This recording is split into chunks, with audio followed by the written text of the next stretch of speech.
लड़कियां बजा रही guitar.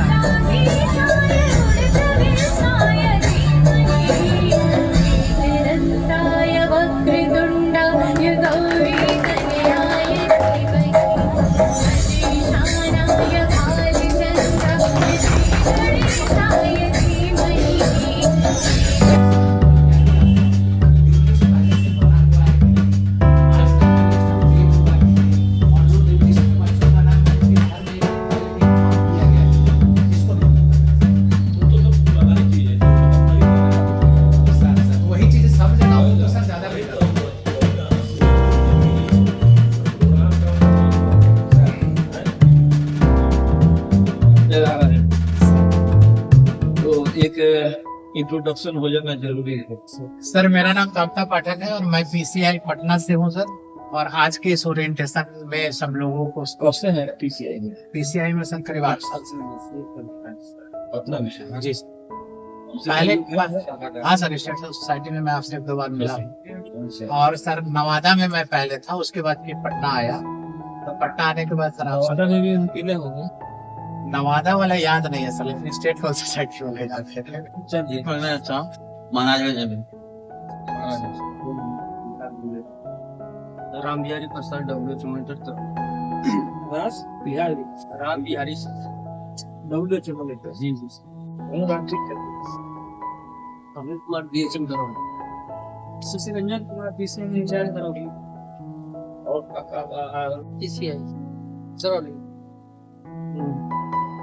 Shambhu Kumar block coordinator PCI Daraunda,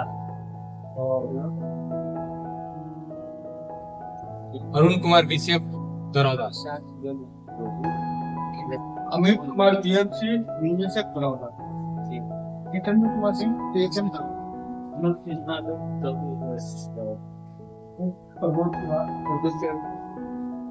Ajit Kumar Sinha DC block coordinator PCI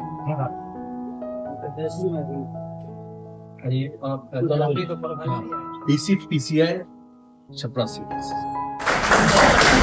इस तरह का डिस्कशन रियल में हमारे सिवान में फर्स्ट मिला है सर मेरे लिए कि इस तरह का डिस्कशन सुनने के लिए मिला होता है। चलिए एक बार फिर से अभी अब हम लोग जिस प्रोग्राम के लिए आज यहाँ पर इकट्ठा हुए हैं उसके बारे में कुछ बात करेंगे। और ये भी बात इसी तरह का डिस्कशन के साथ होना चाहिए, मेरा है रिक्वेस्ट। जैसे गावी बोलते हैं, तो गावी क्या है? HSS 3 बोलते हैं, गावी HSS 3 क्या है? अपना शून्य खुराक, 0 डोज। मनोज जी भी अभी दिखाए कि पेंटावेलेंट नहीं पड़ा तो 0 डोज हो गया। तो ये तीनों चीज को हम लोग को समझना चाहिए कि नहीं?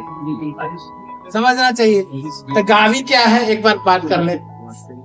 अभी एक संस्था नहीं है, गावी जो है GAVI global alliance for vaccine and immunisation, ये गावी है।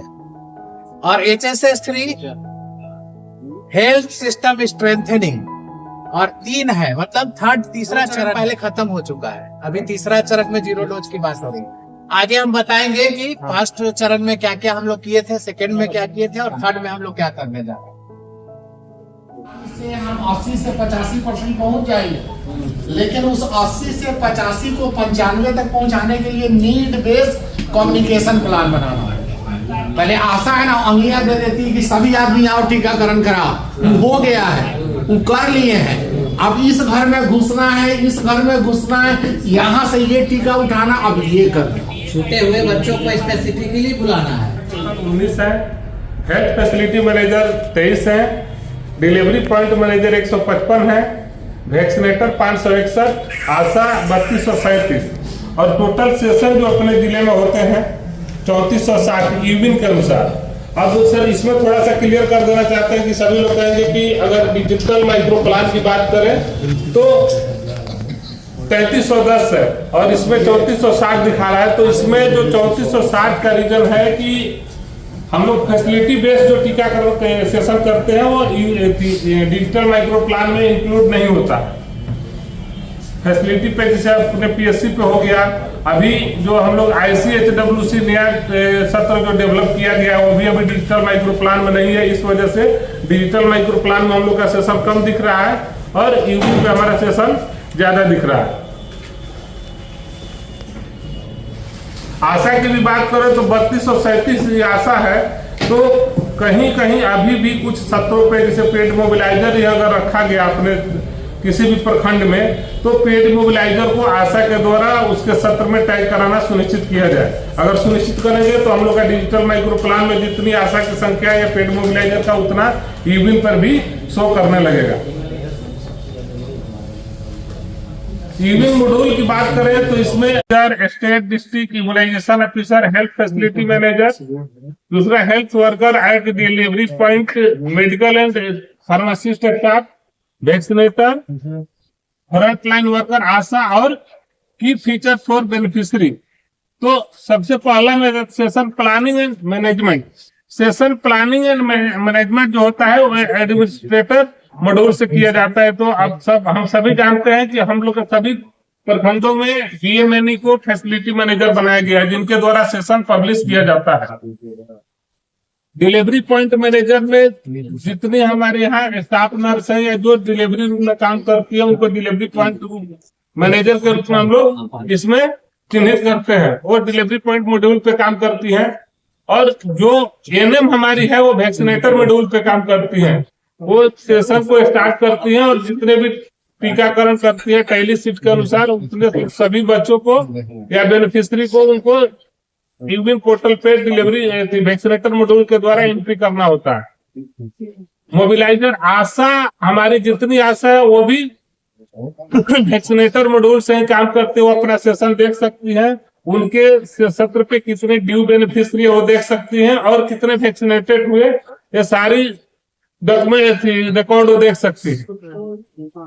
अभी सिटीजन मॉड्यूल जो आया है वो सेल्फ रजिस्ट्रेशन, कोई भी बेनिफिशियरी या अभिभावक सेल्फ रजिस्ट्रेशन कर सकते हैं। उनका शेड्यूल कब है वो देख सकते हैं।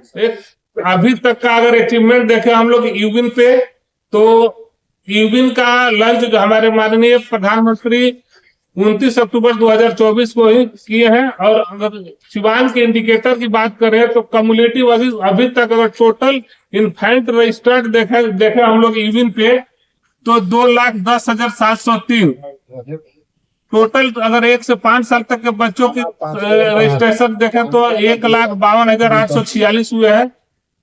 टोटल गर्भवती रजिस्टर्ड अपने जिला में 70,526।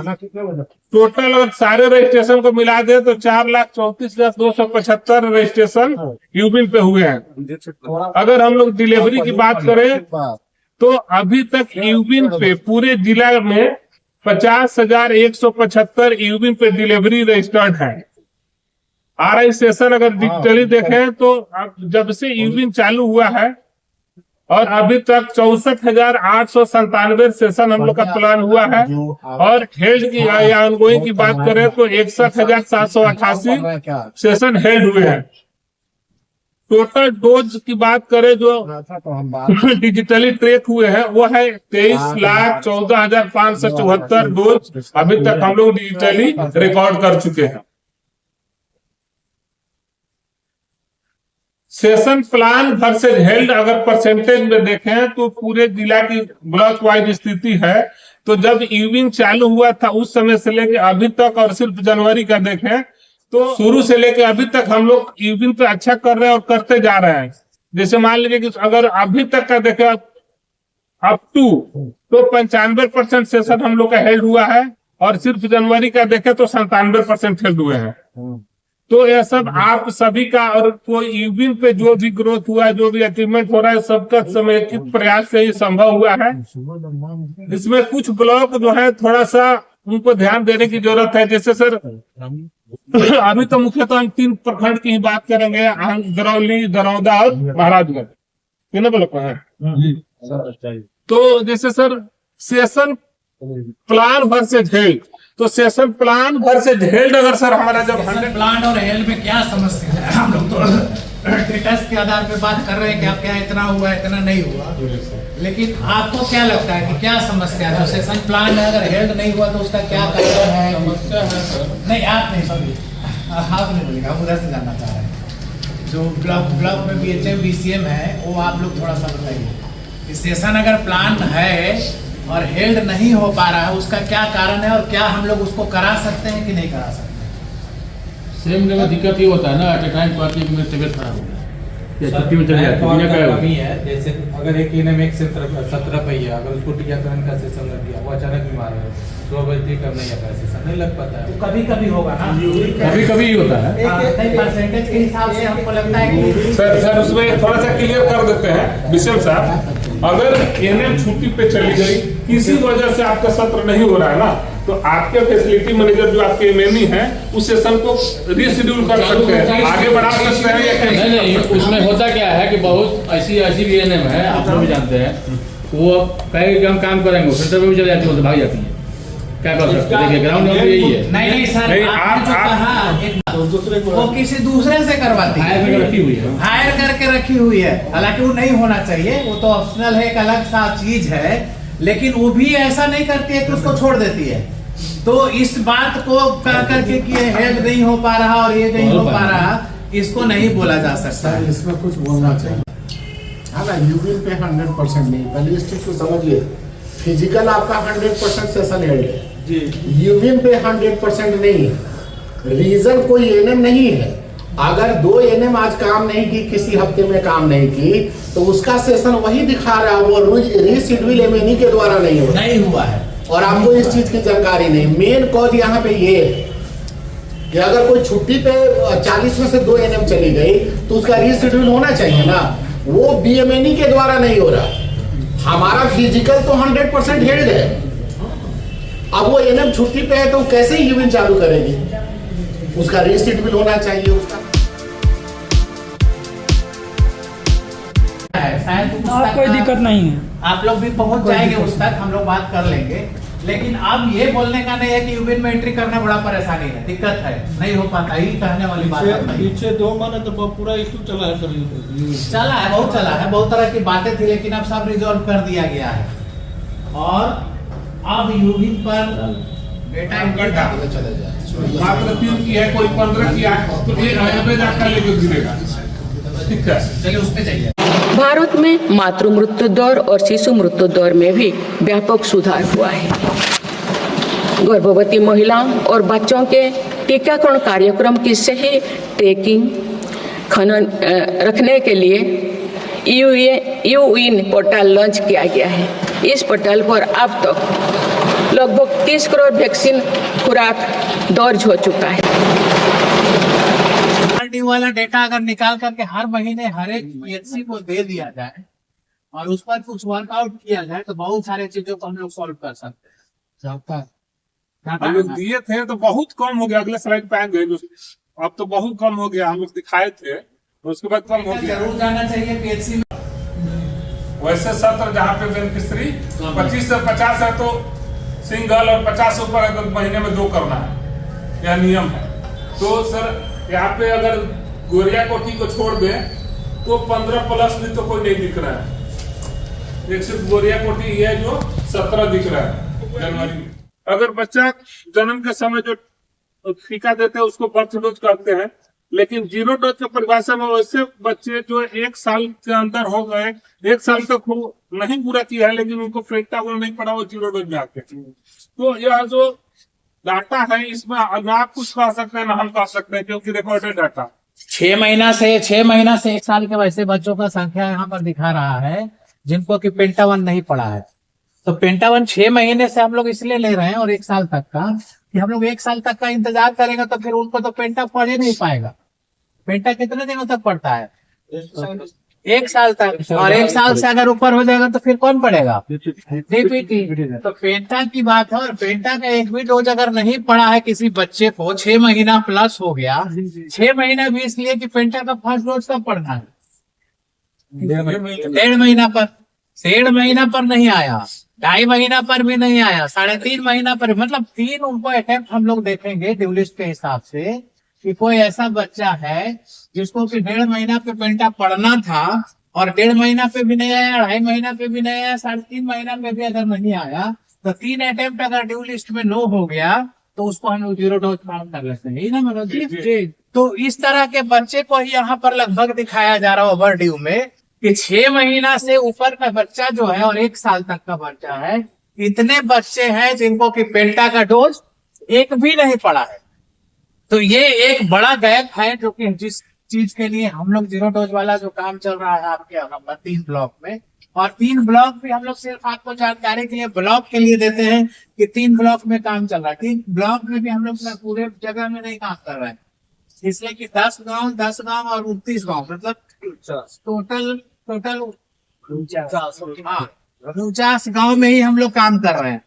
तो 49 सेशन साइट को तो हम कवर कर लेंगे, वहां जो 0 डोज बचे उनको हम लोग किसी भी तरह से पूरा कर देंगे। लेकिन और भी तो सेशन साइट है ब्लॉक में, और ये 3 ब्लॉक के बाद और भी ब्लॉक है जिले में, और सभी में लगभग देखिए ड्यू है 0 डोज वाला। तो टोटल जो है 2993 बच्चे को, जो मनोज जी के डेटा के हिसाब से है, यूबिन के डेटा के हिसाब से है, 2993 बच्चे जिला में ऐसे हैं जो कि 0 डोज है, जिनको पेंटा का एक भी। कि आपके ब्लॉक में आशा के द्वारा जो सर्वे हुआ कितने जगहों पर हो गया, नंबर 1।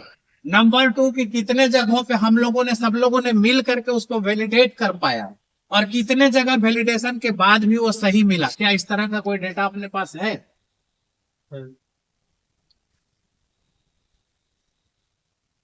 अगर नहीं होगा तो वो लेफ्ट आउट जो है वो लेफ्ट आउट ही रह जाएगा। ड्रॉप आउट का डेटा जरूर पिछले रजिस्टर से या जिस तरह से भी लाएगी तो ड्रॉप आउट का डेटा जरूर आ जाएगा, लेकिन लेफ्ट आउट का डेटा कहीं से नहीं आएगा अगर हाउस टू हाउस सर्वे तरीके से नहीं हुआ तो। क्या मनोज जी? सही बात। तो उसके लिए तो क्वालिटी देखना पड़ेगा ना कि सर्वे का क्या है। हाँ। और सर आप लोगों से एक रिक्वेस्ट होगी, हम और डीआईओ सब कभी कभी जा रहे हैं सत्र पे तो देखते हैं कि सर्वे तो हुआ है, सर्वे पे आशा के द्वारा किया, तो सर्वे अब जब भी सर जाइए तो सत्र पे 2-3 चीज जरूर देखिए, उसका सर्वे कैसा हुआ है। क्योंकि सर अगर जब आप सर्वे देखेंगे ना तो ज्यादा प्रभावी होता है बनस्पत हम लोगों के, क्योंकि आप बराबर जाएंगे, आपसे मिलेंगे, उसको लगेगा कि मैनेजर सर आ जाए थे, आज देखे, प्रभारी सर देखे, जाएंगे तो बोलेंगे इसको ठीक करके जाना है। वो तो जाने की जिला से आएंगे, फिर 3 महीने के बाद आएंगे, 6 महीने के बाद मेरे सत्र पे भी हमसे मिलेंगे कि नहीं मिलेंगे। लेकिन सर आप अगर देखेंगे और कहेंगे कि इसको कंप्लीट करके अगला मीटिंग में जब भी आइएगा तो अपना सर्वे के साथ आइए, तो जरूर करके आपको बैठ के मेनी के बोलना है, बीसीएम बैठेंगे, और 43 सीट के अनुसार ईविन पे एंट्री हुआ कि नहीं, फॉर्मेट भी हम लोग भेजे थे, आप रिपोर्ट भेजते हैं कि इतना में इतना हुआ, तो आपके द्वारा इस ट्रेड को छोड़ दिया गया, इस वजह से इतना पेंडिंग जा रहा है। मेरा केसरिया है लगातार, मतलब कि 2-2.5 महीने तक मतलब इंजीनियर करना है, तो बताइए, तो उस पर आप देंगे या हम देंगे या प्रभारी साहब देंगे या सिविल सर्जन साहब देंगे, ऐसा कुछ नहीं। तो बहुत सारा इशू है इस तरह का। जी जी सर। इसमें एनएम को अपना सत्र का जो है ड्यू डाउनलोड करने आता है, सिखाया गया है, ट्रेनिंग में बताया गया है। वो कल जो सत्र होने वाला है उस सत्र का आज ड्यू डाउनलोड कर ले और आशा को भेज दो आज ही, और जितने संबंधित उसके नाम है ड्यू में सबको जो है एमसीपी कार्ड के साथ बुला दो, जिनको पड़ गया है कार्ड देख के यूविन पे अपडेट कर दे, जिनको नहीं पड़ा है उनको दे के अपडेट कर, यही तो करना है। इसमें दूसरा कुछ तो करना नहीं, दूसरा कुछ नहीं करना। वो MR1 का भी डेटा गायब हो जाएगा, 2 का भी डेटा गायब। तो ये जब VC वगैरह होती है, प्रेशर होती है, मनोज सर का प्रेशर पड़ता है, DIO सर का प्रेशर पड़ता है, मेरा पड़ता है, तो कुछ होता तो ये डेटा गिर जाता। लेकिन एज यूजुअल इसको एक जो है नॉर्म्स के रूप में आप लोग को देखना होगा। आप भी मीटिंग में 2-4 एनएम को कहिए तुम फलाना जगह का ड्यू डाउनलोड करके बताओ तो कितना है, तो 70 हुए। तो ऐसा नहीं कि वो 70 बच्चे छूटा हुआ है, उसमें से 50 बच्चे दिए जा चुके हैं, उसने एंट्री अपडेट नहीं किया। और एक और चीज गुड बात, धन्यवाद, जीरो एंट्री वाले सेशन पे आप लोग ध्यान दीजिए। हम अब लिस्ट के अनुसार लिस्ट के साथ भेज रहे हैं आपको, भेजे थे ना कल परसों भी भेजे थे। तो और ग्राफ नीचे आता है, अब सब पंचायत ऐसा है जो महाराजगंज पार करके ही दरौंदा है। यह टीकाकरण है महाराजगंज मंडल अस्पताल में गए थे तो महाराजगंज मंडल अस्पताल रगड़गंज में है। रगड़गंज में टीकाकरण दरौंदा का होता है। पाल बंगरा ऐसा है जो कि महाराजगंज के बाजार में है। अनुमंडल अस्पताल तो उसका इसलिए बता रहे हैं हमारा दुराधा का पॉपुलेशन 2 लाख के दिए 429 सब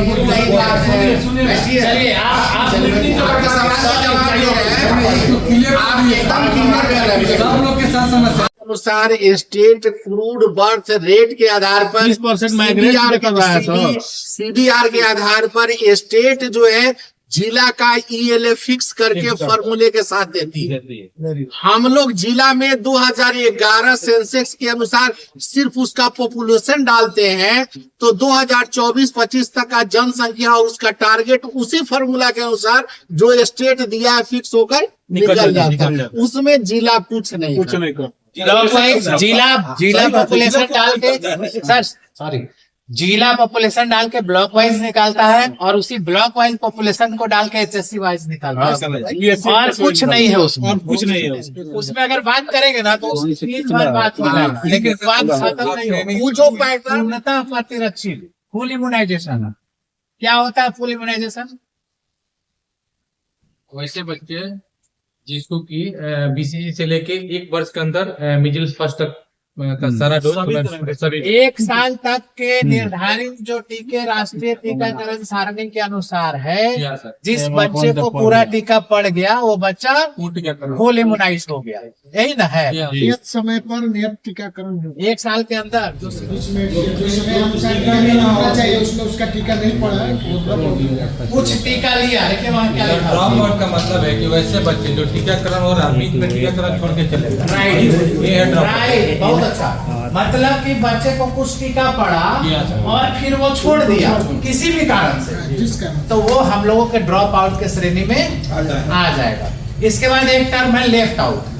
लेफ्ट आउट क्या है? जन्म से कोई टीका नहीं, जो छूट गया हमारे इसका मतलब 0 डोज हुआ। आज तक तो हम लोग 0 डोज यही जान रहे थे कि जो लेफ्ट आउट है कभी नेटवर्क में नहीं आया, कभी टीका नहीं लिया, एक भी टीका नहीं पड़ा तो वो 0 डोज है। लेकिन अब एक नया टर्म अभी जुड़ने जा रहा जो 0 डोज बट डोज ले लिया उसके बाद मतलब कि हमारे नेटवर्क में नहीं आया। ये वाला चीज इसलिए आया, ये भी हम बता दें, ये वाला चीज इसलिए आया कि कोविड का जो सत्र था, कोविड का जो सेशन था ना, इतना साल कोविड चला, उस समय में ये वाला चीज ज्यादा हुआ। उस समय में जो भी बच्चे जन्म लिया अस्पताल में उनको टीका पड़ गया, उसके बाद आ रहे जो डिस्टर्ब हुआ तो पेंटा के लिए बच्चा मूव नहीं किया और मूव नहीं किया तो 2-3 महीना 4 महीना 5 महीना बीतते गया, धीरे धीरे उसका टीकाकरण छूट गया। तो अभी जो है वो पेंटा का पहला डोज अगर 1 साल तक के बच्चे को एक भी डोज नहीं पड़ा है तो वो 0 डोज है। लेकिन हम लोगों को 1 साल तक इंतजार नहीं करना है। 1.5 महीने का टीका पेंटा फर्स्ट पड़ना है।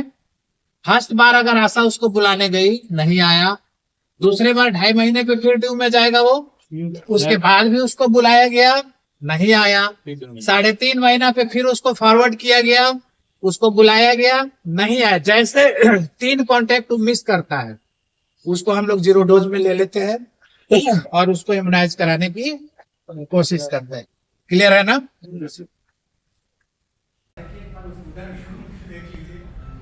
तो फिर वह आशा क्यों बनी? उसमें आप क्या कर सकते? नहीं कर सकते हैं, वही हम बता सकते। हम आपके पास की बात बोल रहे हैं। ऐसा भी स्थिति है, लगाकर कभी कभी 1-2 महीना रहता है, तंबू लगा घुमाते है वहाँ देखिए ना, स्लाइड्स माइग्रेटरी पॉपुलेशन भी डाला हुआ है। तो छूटे हुए समुदाय हो सकते हैं, वहाँ छूटे हुए बच्चे हो सकते हैं, ईट भट्ठा भी है, घुमंतु परिवार भी है, स्लम एरिया है। आपका देखिए वहाँ ट्राइबल पॉपुलेशन जो बिहार में नहीं है, झारखंड में ज्यादा है, उसको भी हम लोगों ने यहाँ लिया है।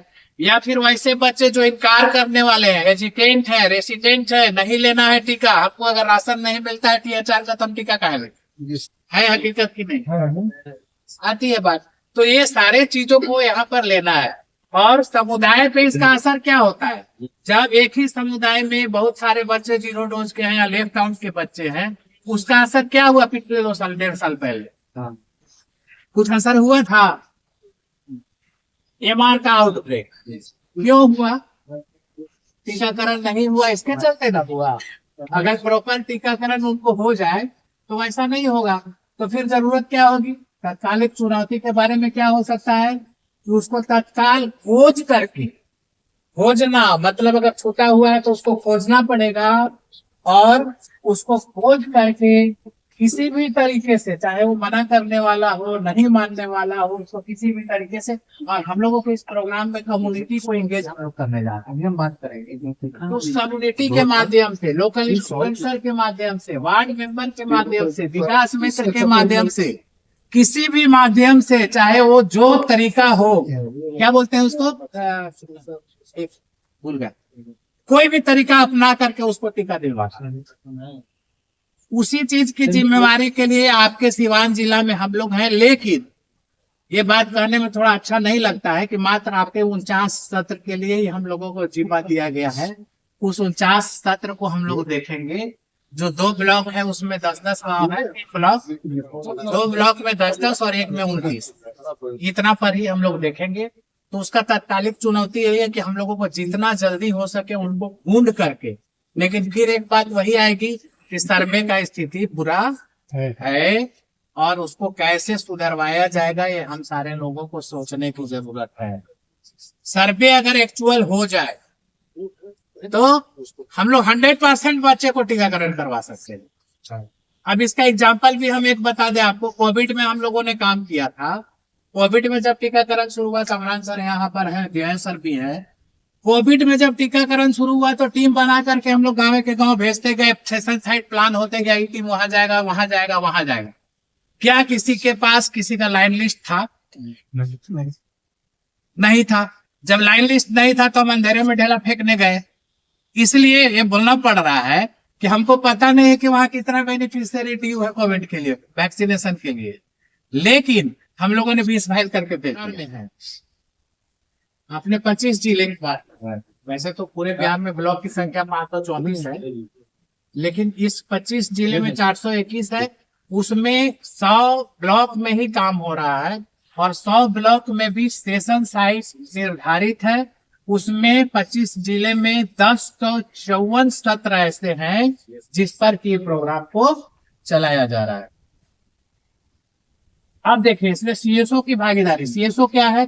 सीएसओ जो सिविल सोसाइटी ऑर्गेनाइजेशन है। आप इसको समझने के लिए एनजीओ के नाम से समझ सकते हैं, हम लोग इसको ज्यादा समझते हैं।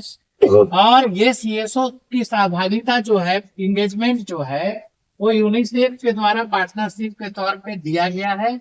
और आपके जिले में पीसीआई इस माध्यम में काम कर रही है, जो कि यूनिसेफ के द्वारा इसे चलाया जा रहा है। और इसका उद्देश्य क्या है? कम टीका वाले क्षेत्र को टीकाकरण के प्रति जागरूक और मांग को बढ़ावा देने के लिए। ठीक है।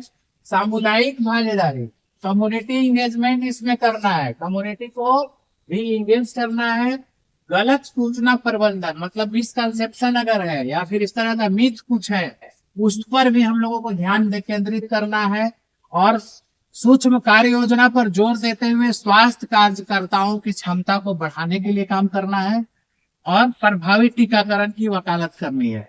वैसा कोई मिस्ड एरिया मिल जाए, कहीं छूटे हुए बच्चे मिल जाए, तो फिर हम बीएचएम, बीसीएम और एमआईसी सर के पास ही जाकर के रिक्वेस्ट करेंगे कि सर इस तरह का सत्र छूटा हुआ है, इस तरह का गांव छूटा हुआ है, वहाँ कोई भी व्यवस्था टीकाकरण के लिए किया जाए ताकि वहां पर बच्चों का टीकाकरण किया जा सके। उन सभी गांवों में करना है जहाँ पे हम लोग सहयोग कर रहे हैं आपको, और उन सभी गांवों में सोशल मैपिंग के माध्यम से हमको देखना है कि वहां पर किस तरह की लोकल बाधाएं हैं, जीरो डोज बच्चे जो है उनको क्या समस्या है, क्यों वो नहीं लेना चाह रहे हैं, टीकाकरण वहाँ क्यों नहीं हो रहा है, इन सारी चीजों को। उसके बाद जीरो डोज वाले बच्चे और समुदाय को टीकाकरण सेवाओं से जोड़ना। जो छूटे हुए बच्चे मिलेंगे, चाहे वो समुदाय हो या फिर एक बच्चा हो, उनको टीकाकरण सेवा से जोड़ना है। इसके बाद जो इनकार वाले, हिचकिचाहट वाले या इस तरह का जो भी परिवार है, उनको टीका स्वीकार करने के लिए सुविधा प्रदान करनी है, उन्हें फैसिलिटेट करना है कि भाई टीका का महत्व क्या है, कैसे टीका काम करता है, क्या फायदा है आपके बच्चे को, क्या फायदा है आपके परिवार को। इन सारे चीजों को समझाते हुए उनको किसी भी तरह से मोबिलाइज करना है। इसके बाद कम्युनिकेशन प्लान जो है, उसके बारे में आगे भी इस स्लाइड में डाला हुआ है, उसके बारे में भी हम लोग बात करेंगे कि जुलाई महीने में शायद हमको लगता है 2024 में एक लेटर आया था स्टेट गवर्नमेंट से कि आपको कम्युनिकेशन प्लान बनाना है। तो इस कम्युनिकेशन प्लान को बनाने के लिए भी हम लोगों को आपसे बात करनी है, आपका सहयोग देना है। आपको सहयोग हम लोग करेंगे और उस कम्युनिकेशन प्लान को बना करके और उसका इम्प्लीमेंटेशन भी करना है। कोई भी हो सकता है, पहला इन्फ्लुएंसर उसके घर का कोई हो सकता है, दूसरा इन्फ्लुएंसर आसपास के लोग हो सकते हैं, तीसरा इन्फ्लुएंसर कोई भी प्रभावी व्यक्ति हो सकता है, चौथा वार्ड मेंबर हो सकता है, विकास मित्र हो सकता है, मुखिया हो सकते हैं। किसी भी तरीके से उनको मोबिलाइज करवाना है। सूक्ष्म कार्य योजना जो माइक्रो प्लान है उसको सुदृढ़ बनाना, संचार योजना और उसे बनाने की प्रक्रिया को स्वास्थ्य कार्यकर्ताओं को उन्मुखीकरण करना, ये हम लोग करेंगे अपने क्षेत्रों में। स्वास्थ्य कार्यकर्ता के माध्यम से कम्युनिकेशन प्लान को कार्यान्वित करना, कम्युनिकेशन प्लान की गतिविधियों की निगरानी और समीक्षा और नियमित टीकाकरण, माइक्रो प्लान और कम्युनिकेशन प्लान को मजबूत करने के लिए समुदाय का भी सहयोग उसमें लेना है। उनके द्वारा क्या सहयोग हो सकता है, ठीक है, क्लियर है ना? इतना काम है, इस सारे चीजों को करना है। लेकिन हम और मनोज जी जब भी फील्ड में गए हैं, साथ में जाते हैं दोनों आदमी, किसी भी एनएम को नहीं पता है कि कम्युनिकेशन प्लान है क्या। नहीं, 12 ब्लॉक का बन के गया है सर। वो नहीं ना एनएम कम्युनिकेशन प्लान पूछे तो उसको लगता है कौन सा चीज पूछ रहा है। जो नहीं, इसका मतलब सर क्या रहता है, उसको माइक्रो प्लान समझ में नहीं आता, थोड़ा देर खोजती है तब निकाल के रख दिया माइक्रो। इस पर फोकस कर रहा हूँ। लेकिन कम्युनिकेशन प्लान नहीं पता, माइक्रो प्लान पता है उसको, कम्युनिकेशन प्लान क्या है उसको नहीं पता है। अरे बन गया हो सभी ब्लॉक में, अलग बात है। 12 ब्लॉक सर। ठीक है, नहीं, इसका मतलब एक ही चीज है। एक चीज है सर कि हाँ। बहुत सारा ऐसा चीज है कि प्रैक्टिकल में अगर आप एनएल के सेशन साइट पर अगर जाएंगे और उससे पूछेंगे कि मतलब ये चीज है, इसके बारे में जानकारी है, तो बोलेंगे कि क्योंकि होता ही है कि अगर आप उससे सिंपल पूछिए ना कि स्टेटो है, कहेंगे कि नहीं मिला है, क्योंकि उस समय एट ए टाइम आप ब्लॉक से तो पूछिएगा नहीं कि आप इसको दिया है कि नहीं दिया है, सीधे कहेंगे कि नहीं मिला है। बीपी मशीन है नहीं, हेमोग्लोबिन चेक करने का है नहीं, जबकि ये सारा चीज प्रोवाइड वो पता है। उसके बाद सबसे जरूरी है AFI की, वो हम लोग उसको देते हैं, उसके बाद आगे पूछिएगा तो वो ले जाना ले आना उसके लिए बहुत बड़ी समस्या है। तो इस पे उसके ऊपर कार्रवाई होती है, लेकिन जो एक कम्युनिकेशन प्लान है उसकी बात ना है, उसको उसके बारे में पता ही नहीं। उसी के जानकारी से वही बताई है, तब उसके सेंटर का कम्युनिकेशन प्लान बना। मैंने उसी को फॉर्मेट लोगों को बोलता हूँ कि ये कम्युनिकेशन प्लान आप ही के द्वारा बनाया गया है और आप ही को नहीं पता है, ठीक है? तो पता नहीं क्या सोचती है। अभी जैसे सर बताया कि एनएम के मोबाइल पे ड्यूरिस्ट आगामी सत्र के लिए आ जाता है। हाँ, सर से हम जानना चाहेंगे कि मतलब कि कई तो एनएम है जो वो अपना ड्यू लिस्ट निकाल के पढ़ पाए, जिसको बोलते हैं मतलब कि 10 अगर एनएम को सेशन साइट पे हम चेक कर लें तो 10 में कितनी एनएम बता दे कि हाँ हमारा ये सेशन साइट हम डेवलप किए हैं, ड्यू लिस्ट बना लिए हैं और हम इसको अपने पढ़ पा रहे हैं 7 से 8 बता दे रहे हैं। 7 से 8 5 से 7 हम बता रहे हैं 7 से 8। इसमें दो बात है, दो बात ये बोलेंगे हम कि कम्युनिकेशन प्लान पहला, आशा को शेयर भी कर लेते तो आशा करते हैं कि हम लोग तो हम लोग इस चीज को उनसे करवा सकते हैं, कोशिश करते करते। फॉर्मेट आया हुआ था, हम लोग कम्युनिकेशन प्लान में मतलब विस्तृत आशा से भी चर्चा की है और एनएम स्टेशन साइट में सब 0 रोज बच्चे की पहचान करनी है और उनको कम्युनिटी इंगेजमेंट लोकल इन्फ्लुएंसर की सहायता से या फिर कम्युनिटी बेस्ड ऑर्गेनाइजेशन को ओरिएंट करके एजेंसी को भी देखना है कि उस पैसे में उसको मजबूत किया जाए, वो क्या सहयोग कर सकते हैं। और वार्ड मेंबर, मुखिया, पंचायत सेवक जो भी है उनके सहयोग से किसी भी तरीके से वैसे बच्चे को जो कि 0 डोज के हैं और जो इनकार करने वाले हैं उनको मोबिलाइज करना है और उनको टीका दिलवाना है। तो सभी को नहीं सर, तो ऊपर में हम लोगों को जैसे यूनिसेफ से यूनिसेफ से हम लोग नहीं सर, एक लिस्ट बनाया गया था गवर्नमेंट ऑफिशियल्स, यूनिसेफ और WHO के मॉनिटरिंग के आधार पर, और उसमें आइडेंटिफाई किया गया कि इन 25 जिलों में वैसे 1054 सत्र है जिनको की सहयोग की जरूरत है, जहाँ इम्यूनाइजेशन कम था। 50% कवरेज था एजेंसी में भी, हमने ये सब मानक मान लिया कब उससे। बनाया गया? 2 साल पहले। 3 साल जी उस समय मौसम पूरा ठीक था, चेंज होगा तो फिर तो 3 साल के बाद ना पाएगा। नहीं सर, 3 साल 2 साल का तो प्रोजेक्ट में है सर। वो भी सही है कि आप जो बता रहे हो लेफ्ट आउट की बात कर रहे हैं कि जो बच्चे अभी तक छूटे हुए हैं, कोई टीका नहीं पड़ा, नेटवर्क में भी नहीं आया, जिसके चलते यूनियन में उनका एंट्री नहीं हुआ, कहीं रजिस्ट्रेशन भी नहीं हुआ, वैसे बच्चे को भी आइडेंटिफाई करना भी तो जरूरी लगवाएंगे, बच्चों को बचाएंगे, टीके लगवाएंगे, बच्चों को बचाएंगे, बच्चों की जानलेवा बीमारियों को हराएंगे, हम हराएंगे। टीकों से हो प्रतिरक्षा, हो बच्चों की सुरक्षा, टीकों से हो प्रतिरक्षा, हो बच्चों की सुरक्षा, जिम्मेदारी है हमारी, छूटे नहीं कोई बच्चा। मम्मी पापा सबको हम यह याद दिलाएंगे, मम्मी पापा सबको हम याद दिलाएंगे, बच्चों की जान। रिपोर्टेड डेटा है, रिपोर्टेड डेटा कैसे बनता है वो हम लोगों से ज्यादा ब्लॉक ऑफिशियल्स को पता है, लेकिन यूबिन जो है वो एक्चुअल डेटा इसलिए है कि वो जो फील्ड में काम होता है उसी का एंट्री किया जाता है और उसी का कंपाइलेशन होकर के यूबिन में आता है। तो उसके आधार पे आइडेंटिफाई करिए कि अब हमको किस किस एरिया पे कम्युनिकेशन प्लान की जरूरत है, और उस एरिया का प्लान अगर हम लोग करेंगे तो फिर इस काम में हम लोगों को सफलता मिल पाएगी।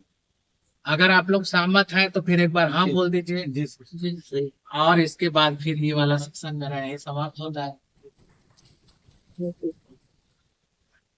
आप लोगों ने किया है सेम उसी लिंक को खोल करके फिर से एक बार पोस्ट टेस्ट भी कर लेंगे, उसी लिंक को, कोई चेंज नहीं है। ठीक है। तो अभी यहाँ पर जैसा हम लोगों ने बाद में बताया है, ज्योग्राफी और एचआर भी बताया है किस किस ब्लॉक में मेरे पास कितने लोग, मैंने कितना ब्लॉक है, कितना गांव में हमको काम करना है। तो इसमें आप सिवान में देखेंगे कि 3 ब्लॉक है और 49 स्टेशन साइट है, तो उस पर हम लोग काम कर रहे हैं। तो बात हम आपको बता ही दिए हैं। ये जो देखिए कि ब्लॉक और सेशन साइट जो है इस तरीके से बना है कि इसमें ब्लॉक का नाम है, एचएससी कितना उसमें आ रहा है, कितना सत्र आ रहा है, ब्लॉक कोऑर्डिनेटर हमारे जो है वो, और डिस्ट्रिक्ट कोऑर्डिनेटर जो है उनका संख्या यहाँ पे लिखा गया है। पूरे स्टेशन साइट का गांव का लिस्ट है, ये लिस्ट हम लोगों को के द्वारा मिला था, और इस सारे पर ही हम लोगों को काम करना है। तो अपना जो भी कम्युनिटी एंगेजमेंट है और किसी भी तरह की जो बातें हैं, सीबीओ को एंगेज, तो पीएचसी लेवल का जो फॉर्मेट है वो हमारे बीएचएम, बीसीएम और एमओआईसी सर के जिम्मे होगी कि उस फॉर्मेट को आप लोग अपना पीएचसी का अवलोकन करते हुए उसको फॉर्मेट को भरने का कोशिश करेंगे और भरेंगे। उसमें आपके सहयोग के लिए हमारे ब्लॉक कोऑर्डिनेटर होंगे, और जहां संभव होगा वहां दिलीप जी भी जाएंगे, 3 ही ब्लॉक है यहाँ पर, तो वो कोशिश करेंगे कि आप सबके ब्लॉक में जा करके इस काम को पूरा करवाया जाए। और इसके लिए हम, मेरा रिक्वेस्ट होगा कि आप लोग जितना जल्दी, आज जैसे शुक्रवार है, नेक्स्ट वीक में अगर इस सारे ब्लॉक वाले चीज को आप लोग कर देते हैं तो फिर हम लोग ब्लॉक लेवल पर ओरिएंटेशन करेंगे, और उस ओरिएंटेशन में एएनएम और आशा को बुलाना है। एएनएम और आशा जो है वो उन्हीं क्षेत्रों की होगी जो हमारे इंटरवेंशन विलेजेस में है, और उतना ही, जैसे एक ब्लॉक अगर है वहाँ 10 स्टेशन साइट है, तो उस 10 स्टेशन साइट के लिए कौन कौन आशा जिम्मेवार है और कौन कौन एएनएम जिम्मेवार है, उन दोनों लोगों को ही बुलाना है और उनका कुछ ओरिएंटेशन करेंगे उस फॉर्मेट पर। हालांकि उस फॉर्मेट को भरने के लिए एएनएम तो सक्षम होगी कि नहीं होगी थोड़ा डाउट है, बट हमारे बीसी लोग उसको करेंगे, उनके सहयोग से करेंगे। इसको इसलिए रखा गया है कि इसमें जो भी चीजें हैं एएनएम को और आशा को रियलाइज हो कि हमको कितना चीज जानना चाहिए। हम लोग अगर मॉनिटरिंग बेसिस पर जाकर के करें और मॉनिटरिंग में चेकलिस्ट जो है उसको जाकर के भर के सेशन साइट पे बैठे और सिर्फ चेकलिस्ट भर के चले आए, और फिर एमओआईसी, बीएचएम और बीसीएम से बात किए कि सर स्टेशन साइट पे ये है, उस पे वो है, उस पे वो है, तो पहले तो आप सुनेंगे तो आपको लगेगा कि ऐसा हो ही नहीं सकता है, कुछ गड़बड़ मिला तो। फिर आप जब एएनएम से बात करेंगे तो बोलेंगे कि नहीं सर ऐसे ही लिख करके दे दिया है, आप अपने ब्लॉक का असेसमेंट खुद करें, जो कि आपको सुधरवाना भी है, और एएनएम जो है वो अपने सत्र स्थल का खुद ऑब्जर्वेशन करे, जिसका कि सुधार उनको करना है। तो भी सुदृढ़ कर दिया जाए, सुधार दिया जाए, तो फिर ये टीकाकरण का जो प्रक्रिया है इसमें हम लोग काफी सुधार ला सकते। तो मानव संसाधन से संबंधित ये हो गया। ये माइक्रो प्लान से संबंधित है। माइक्रो प्लान भी स्थानीय एएनएम ने इस गांव की सूक्ष्म योजना तैयार की है। एएनएम से समझना है, एएनएम खुद ही जान रही है, उसी को भरना है। अगर तैयार की है तो हाँ करेगी, नहीं की है तो नहीं करेगी। नहीं किस स्थिति में होगा, नहीं तैयार करिए, और उस ब्लॉक का जो डेटा है, उस गांव के लिए जो सर्वे जो है वो नहीं हुआ है, इन सारी चीजों को इससे हम लोग निकाल पाएंगे। माइक्रो प्लान की तैयारी में आशा से परामर्श लिया गया है कि नहीं, जो कि कभी नहीं हो सकता है। अगर आशा है और माइक्रो प्लान बनना है तो सर्वे तो आशा ही करेगी। तो आशा बताएगी वहाँ की हाँ हम किए, चाहे एएनएम को पता है कि हम सर्वे करके दिए है।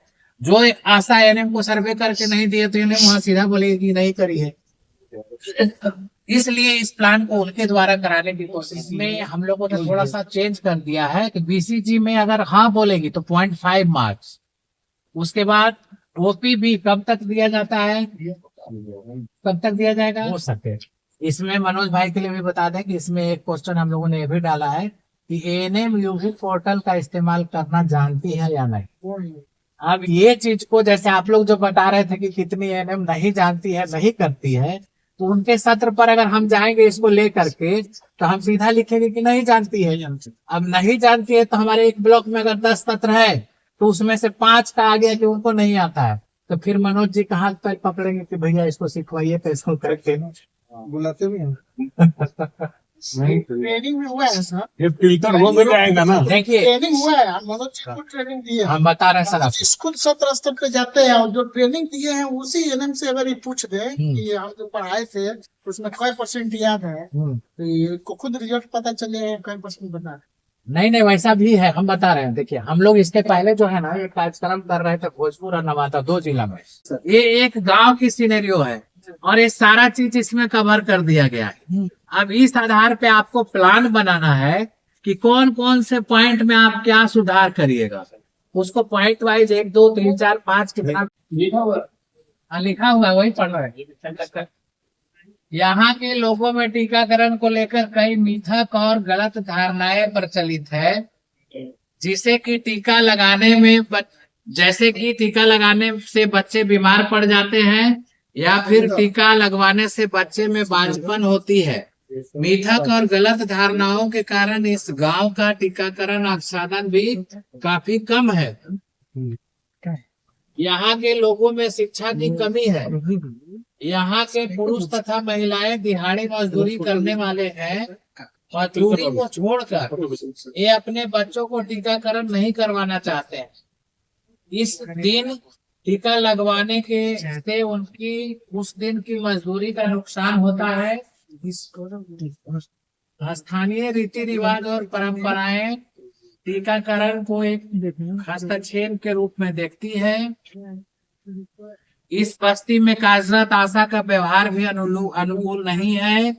आशा के द्वारा इन्हें पहले से कुछ सूचना भी नहीं दी जाती है। टीकाकरण के दिन उनके घर जाकर उन्हें टीकाकरण के लिए आने को कहती है। उस दिन कुछ परिवार मिलते हैं, आपस में नहीं बात करिए। इस गांव क्या बोल रहे थे, उस दिन कुछ परिवार मिलते हैं और कुछ परिवार मजदूरी के लिए गांव से बाहर भी चले जाते हैं। इस गांव में मुखिया जी की बात गांव के लोग मानते हैं, लेकिन महादलित समुदाय के होने के कारण उन्हें टीकाकरण के महत्व के विषय में कुछ भी जानकारी नहीं है। गांव में जीविका का समूह चलता है, महिलाएं समूह में जुड़ी हुई हैं। इस गांव में एक स्थानीय चिकित्सक भी हैं जो इस समुदाय में किसी की तबीयत खराब होने पर उनकी देखरेख करते हैं और गांव के लोगों को उन पर विश्वास भी है। गांव अस्पताल से दूर होने के कारण टीका दिलवाने के लिए यहाँ के लोग अस्पताल तक पहुँचने में असमर्थ। इसने कंप्लीट किया है तो सबसे पहले हम लोग चाहेंगे कि वही लोग अपना दिखलाएं, और बीएचएम और बीसीएम अगर दिखलाएं तो ज्यादा बेटर। छोड़िए ना। इसमें पीएससी दरौली की तरफ से मुझे रिप्रेजेंट करने का मौका मिला है, इसके लिए जो रिस्पेक्टेड सर लोग हैं उनको धन्यवाद, और जितने भी फ्रेंड लोग हैं। माइक ऑन कर लीजिए। नहीं, आवाज थी वो बनाया गया, उसमें है कि समुदाय में टीकाकरण के लिए जागरूकता करें। तो जागरूकता करेंगे हम लोग कि सबसे पहले उन जो समुदाय के जो भी मेन टारगेटेड ग्रुप है उनमें सबसे पहले उस के संबंध में बताएंगे कि यदि टीकाकरण यदि करवाते हैं तो क्या क्या फायदा होता है। और उसमें जैसे कि उसमें लिखा हुआ है कि भाई ये डेली वेजेस वर्कर है, मतलब तो उनको ये बताएंगे कि यदि किसी कारण से उनका बच्चा बीमार हो गया, यदि टीकाकरण छूट गया, यदि किसी कारण से और उनका बच्चा बीमार हो गया, तो उस दिन तो उनके जो मम्मी पापा हैं, ये जो उनके पेरेंट्स हैं, उनको तो उस दिन उनका एक दिन का वेजेस छूट जाएगा। तो यदि हम टीकाकरण करवा देते हैं तो वो घर से या फैमिली के रूप में भी वो ये लीडर रहेंगे, और उनका जो उस दिन का अर्निंग है वो भी मिलेगा, उससे उनका जो पारिवारिक जो पृष्ठभूमि है वो और अच्छा हो सकता है। नहीं सॉरी, हम बीच में ही बोलेंगे सर। ये जो है ना समुदाय में जागरूकता फैलाना, ये भी एक बकेट है। अब समुदाय में जागरूकता आप कैसे फैलाएंगे, क्या माध्यम होगा, कैसे उसमें क्या करेंगे, इस चीज को आपको वहां पर ऐड करना पड़ेगा, तब जाके आपका स्पेसिफिक प्लान बन पाएगा। समुदाय में जागरूकता फैलाना तो कॉमन बात हो गया, ठीक है, कि कोई भी हम लोग बोल सकते हैं, कहीं भी बोल सकते हैं, लेकिन उसके लिए क्या क्या एक्टिविटी करें। एक होता है कम्युनिकेशन प्लान, एक होता है need based communication plan. Yes, तो कम्युनिकेशन जन आरोग्य समिति है, उसके साथ मीटिंग को है ना, उस एचएससी पे जिस दिन एचएससी की मीटिंग एनएम वगैरह करती है तो एक तरह का इम्पैक्ट वो भी डाल सकते हैं। ठीक है। और सर पांचवा है स्पेशल कैंप के माध्यम से टीकाकरण सुचारू रूप से करवाना। स्पेशल कैंप, अब जैसे सर जैसे अभी दिखाया जा रहा था, मतलब आरआई में ये तो स्पेशल कैंप कि जहाँ पे सबसे ज्यादा बच्चे छूटे हैं। अभी आप जैसे दिखा रहे थे ना कि कहीं पे कि मत जाइए, उसमें मत जाइए, नहीं एक्टिविटी में मत जाइए, नहीं आपको जो सिनेरियो दिया गया उसमें बताइए। नहीं, स्पेशल कैंप ये बता रहा है कि जैसे उसी एरिया में कहीं कहीं होगा कि कोई ज्यादा जो है दिहाड़ी मजदूर है, मान लीजिए कहीं पे, जहाँ पे एक पार्टिकुलर एरिया में मान लीजिए दिहाड़ी मजदूर 10 है या 20 है और कहीं पे 4 है, तो जहाँ ज्यादा है वहां पे ही कैंप करवा दिया जाए कि उस दिन जाके हम लोग एनएम दीदी के द्वारा सारा वो टीकाकरण का सारा सामान मतलब ले जाके वहां पे टीकाकरण करवा। कैंप में केवल हेल्थ फैसिलिटी जो है टीकाकरण ही खाली होगा? नहीं, और चीज भी होगा, लेकिन इसमें हो सकता है और सब हो सकता है। जैसे फैमिली प्लानिंग का जो कमोडिटीज है वो भी जाएगा वहाँ डिस्ट्रीब्यूट। अभी जो टीबी का जो कार्यक्रम चल रहा है वो भी हो सकता है, रिलेटेड जो भी चीज है। हाँ, वो टीबी का कार्यक्रम है। तो एक चीज और हम बता दें, हम लोगों ने एक मेगा कैंप बोल करके भोजपुर में करवाया था, दिल्ली की उसको लीड करवाया था जिला में। उसमें बीडीओ से मिल करके और बीडीओ के ब्लॉक एडमिनिस्ट्रेशन में करीब 16 से 17 विभाग होता है, जिसमें उनके अलग अलग पदाधिकारी होते हैं जी। तो उन सारे लोगों से कोऑर्डिनेट करके अगर उस तरह का कैंप लगाया जाए जहां पर के आधार कार्ड भी बने, आयुष्मान कार्ड भी बने, पेंशन योजना का भी कुछ वहां पर व्यवस्था हो, और भी तरह की जो सेवाएं हैं उन सारे चीजों को वहां काउंटर के तौर पे लगाया जाए, और साथ में हेल्थ का भी टीकाकरण और जांच और उसका मेडिसिन वगैरह का लगाया जाए, तो वो एक सफल अभियान हो सकता है, जो कि हम लोगों ने करा करके देखा है। अभी भी कुछ दिन पहले ये हुआ है, वो भी किया। नहीं, अभी जैसे आप जो बात कर रहे थे वेजेज वाला कि वेज लॉस हो रहा है माता पिता का, उसके लिए क्या किया? ये एक्चुअली में जागरूक जो करेंगे किसी को, जैसे जागरूक होते हैं कैसे जागरूक करेंगे? नहीं, उसको बताएंगे ना कि क्या प्रॉफिट है, जिससे कि नहीं रिक्वायरमेंट तो आप सिर्फ टीकाकरण के महत्व को बता दीजिए, सारा चीज हो जाएगा। हुआ आज तक ठीक है। अगला सर दूसरा है प्रभावशाली गुरुओं का सहयोग है। धर्म गुरु है जो भी जिस संप्रदाय के हैं, जैसे हिंदू है, मुस्लिम है, ये है, सीट में है, जिसमें भी है उनका सहयोग लेना है कि भाई टीकाकरण के महत्व के बारे में वो समझाएंगे। उसमें भी स्पेसिफाई करना है सर, जिस एरिया में जिस कम्युनिटी का आदमी रहेगा वहाँ के धर्म गुरु से सहयोग लेंगे। तीसरा है ग्रामीण चिकित्सक के द्वारा समुदाय में टीकाकरण के बारे में समझाना। 27, 83, 45। आंगनबाड़ी के द्वारा टीकाकरण उसके लिए क्या करेंगे? ग्रामीण चिकित्सक के लिए हम लोग क्या करने जा रहे हैं? 27, उसको कैसे समझाएं? कौन समझाएगा उसको? 83, उसके पास जाएगा? सर क्या ग्रामीण चिकित्सक का 47। सबसे पहले कम्युनिटी बेस्ड का जैसे होता है पीएचसी लेवल पे एक बार हम लोग मीटिंग करेंगे और उसमें देखेंगे कि जिस एरिया में पता लगेगा कि सबसे ज्यादा वो छोटे हैं बच्चे, वहाँ के जो ग्रामीण चिकित्सक रहते हैं उनको सबसे ज्यादा ये मोटिवेट करेंगे और उनको समझाएंगे। इस तरह का कहीं बैठक होता है? होता है सर, पीएचसी में कभी कभी हुआ है, कभी कभी तो हुआ हाँ। है, लेकिन रेगुलर नहीं। रेगुलर नहीं हो रहा है लेकिन कभी कभी होता है। हम लोग ग्रामीण चिकित्सक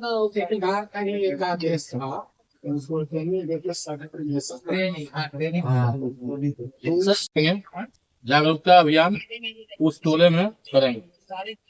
दूसरा है टीकाकरण से होने वाले लाभ का महत्व को बताएंगे एवं सर्वे कराएंगे। तीसरा है सत्र स्थल का चयन कर समय निर्धारित करेंगे। चौथा है प्रभावशाली व्यक्ति को चिन्हित करेंगे एवं बैठक करेंगे। पांचवा है महादलित टोला में माता बैठक एवं पिता बैठक करेंगे जिसमें आशा की सहभागिता रहेगी। छठा में सर टोला में जो जीविका समूह है उसका भी बैठक हम लोग बैठक में शामिल कराएंगे, वही शामिल करेंगे। सात नंबर में है महादलित टोला में चिकित्सक जो स्थानीय आरएमपी जो प्रैक्टिशनर है एवं पीआरआई मेंबर एवं विकास मित्र के साथ निर्धारित टीका के साथ सत्र स्थल का चयन कर निश्चित समय पर टीकाकरण कराना सुनिश्चित करें। और 8 नंबर में सोशल मैपिंग करें। चलिए, इसमें आप लोगों को कुछ लगता है और दूसरे टीम वाले लोग कुछ ऐड करना चाहेंगे या ठीक ठाक का बना हुआ सही था? बताइए बाकी बताइए, वो वाला उधर वाली टीम बताइए। लास्ट में हम एनएम के साथ एक प्लान बनाकर एक टीकाकरण का सत्र डालेंगे। हाँ। सर्वे टीम के अनुसार जो कि टीकाकरण होगा, टीकाकरण होने से मेरा आच्छादन बढ़ेगा, वो चीज इनको इसमें ऐड करना चाहिए। हाँ हाँ, आच्छादन का भी उसमें जिक्र है, बिल्कुल है। पहला पॉइंट तो आच्छादन बढ़े, जिससे मैं बैठक ही कर दिया। बैठक से क्या हुआ कि जो समस्या है उनका निदान, जागरूकता हो गई, अवेयरनेस हो गया, सब कुछ हो गया। जो लोग टूटे हुए थे उसका हमको तो आच्छादन बढ़ाने के लिए अगर हम यही ना जोड़ना सरकार, यही जोड़ना इसी समय पर देखिए देखिए, इसलिए हम इस टॉपिक में हम बहुत सारे चीजों को जोड़े हैं और इसलिए जोड़े हैं कि इस तरह का एकदम कम्युलेटिव जो है ये सिनेरियो शायद सब जगह नहीं मिलता है। दो कॉमन चीज क्या है, एक बकेट होता है। मान लिया एक बाल्टी है, कचरा की बाल्टी है, तो उसमें सारा चीज फेंका जाता है, कचरा जो भी होगा घर का उसमें डाला जाता है। जैसे हम लोग अभी खाना खाए तो उस पैकेट में ले जाके सब डाल दिए। ऐसा ही कुछ बकेट होता है जिसमें कि आरआई से संबंधित सारी बातें आ जाती है। कॉमन जो बात है उस सारे चीजों को लेकर के अगर आप डाल देते हैं, स्पेसिफिक जो उन्होंने जोड़ा वो सही चीज में आपको छूटा हुआ है, तो कॉमन बातें कॉमन बकेट को उठा करके डाल दीजिएगा एक जगह में, तो इसी तरह का चीज निकल करके आएगा।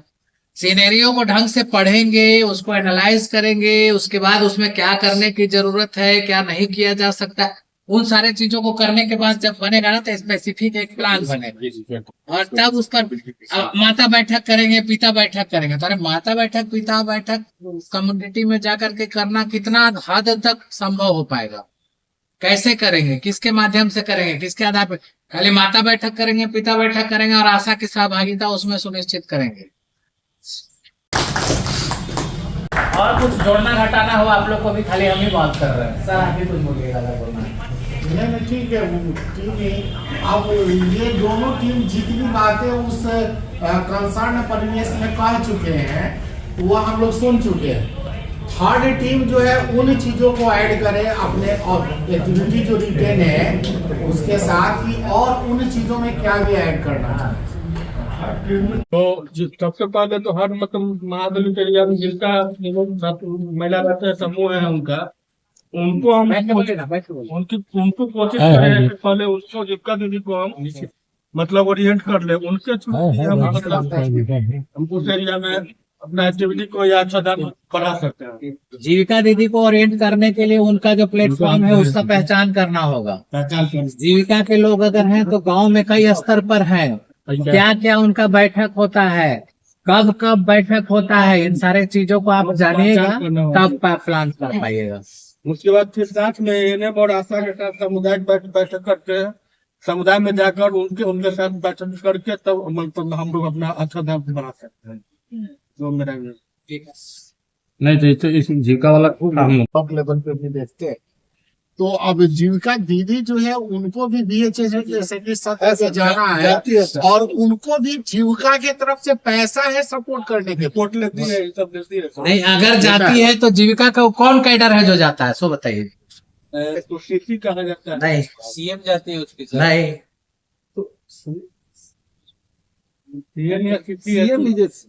देखिए जीविका में भी थीम अलग अलग है।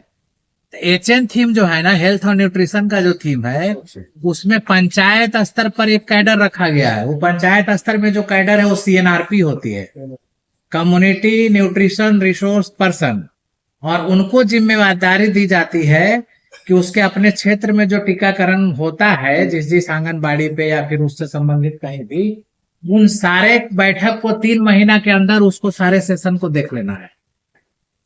तो ये पंचायत लेवल पे हो गया, और उनका क्लस्टर बना हुआ है, एक ब्लॉक में 3 क्लस्टर वो बनाते हैं।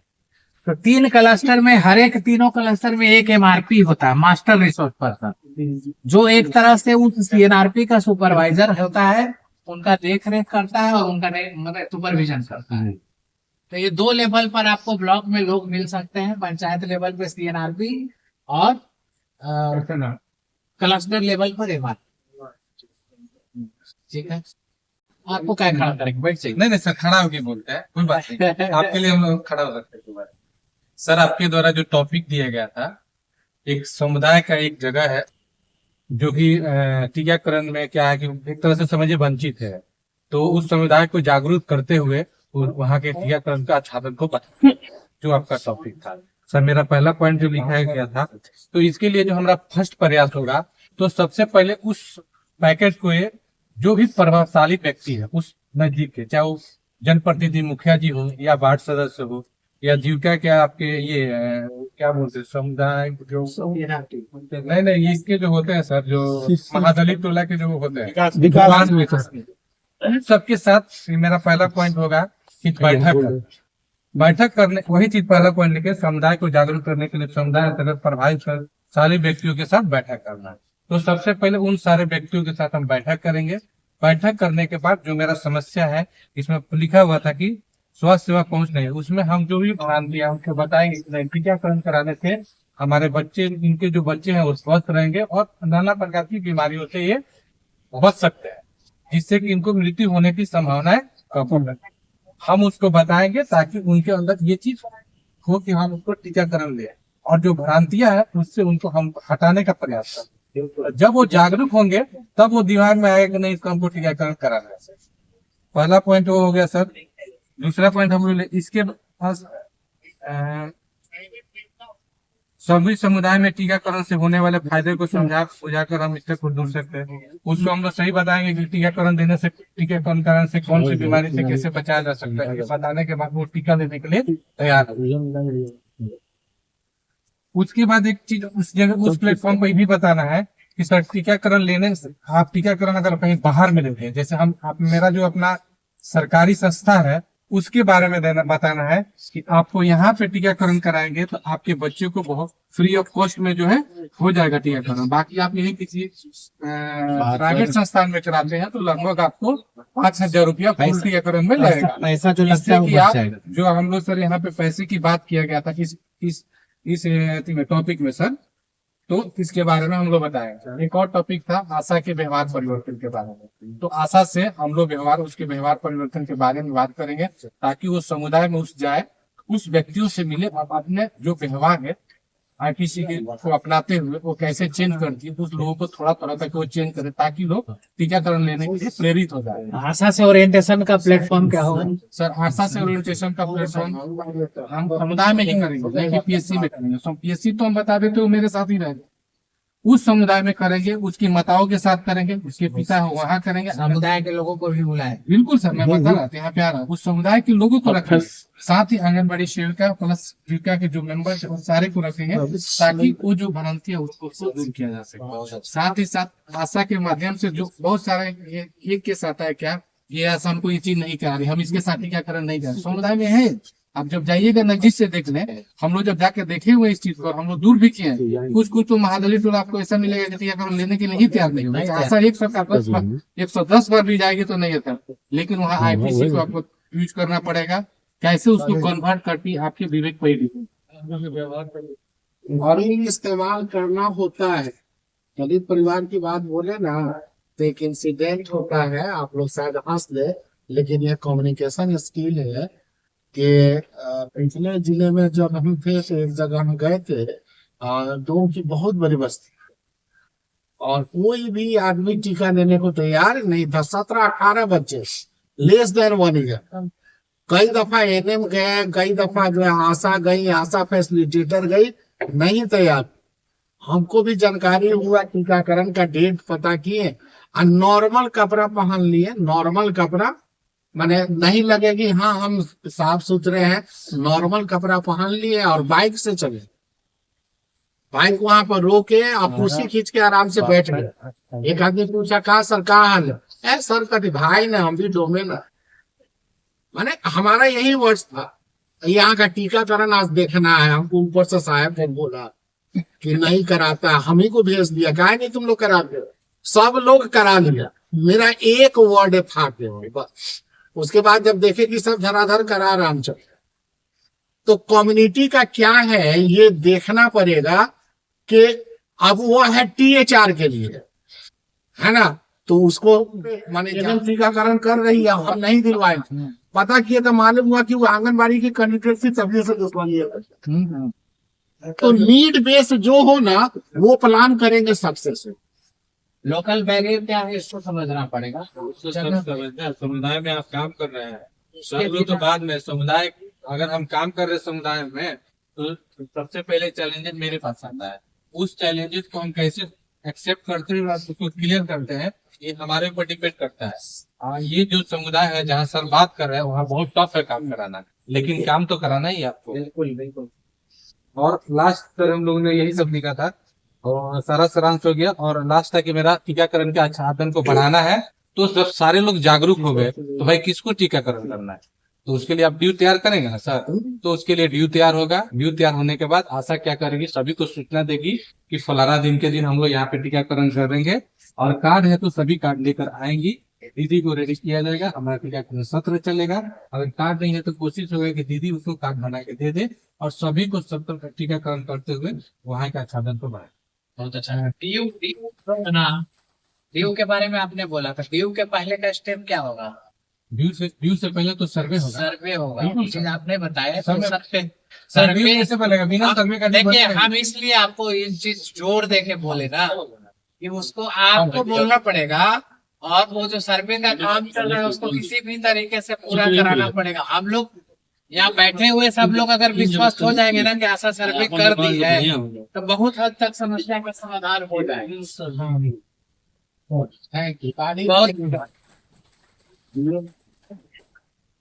मीटिंग को बुलाने का मेन मकसद यही था कि जो पोस्टर पे ही देख रहे हैं कि लिखा हुआ 0 डोज, ठीक है, शुरू में ही सर बताए कि 0 डोज जो छूटे हुए बच्चे हैं 1 साल तक के या 6 महीने तक के, उनका टीकाकरण करा।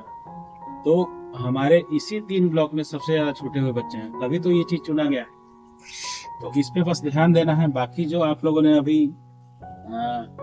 ये योजना बनाई है उस पे काम करिए, आप ही लोगों के दिमाग का उपज है, और उसको मतलब कि सब कराइए। हम लोग 0 डोज को कंप्लीट कर लेंगे, उनको नहीं जो 0 डोज से छूटे हुए बच्चे हैं। Thank you.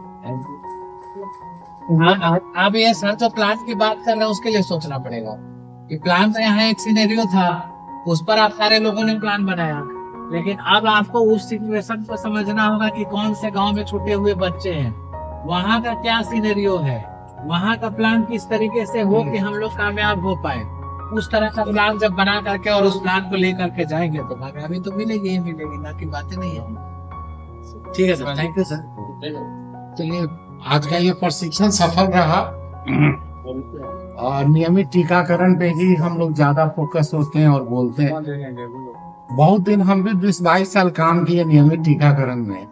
नियमित टीकाकरण 3-5 के अलावा कुछ नहीं है।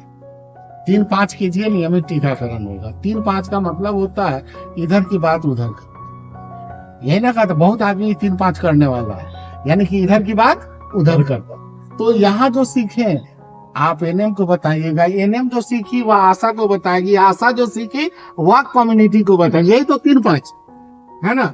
और जब ये सब प्रोसेस हो जाएगा तो एनएम भी जो टीका लगाएगी ना उसको या तो 3 लगाएगी या 5 लगाएगी। यस, अभी हम यही बोलने वाले थे। टीका लगाएगी तो 3 लगाएगी या 5 लगाएगी। इसलिए हमको सीधा सा समझ में आता है कि नियमित टीकाकरण 3-5 और कुछ नहीं है।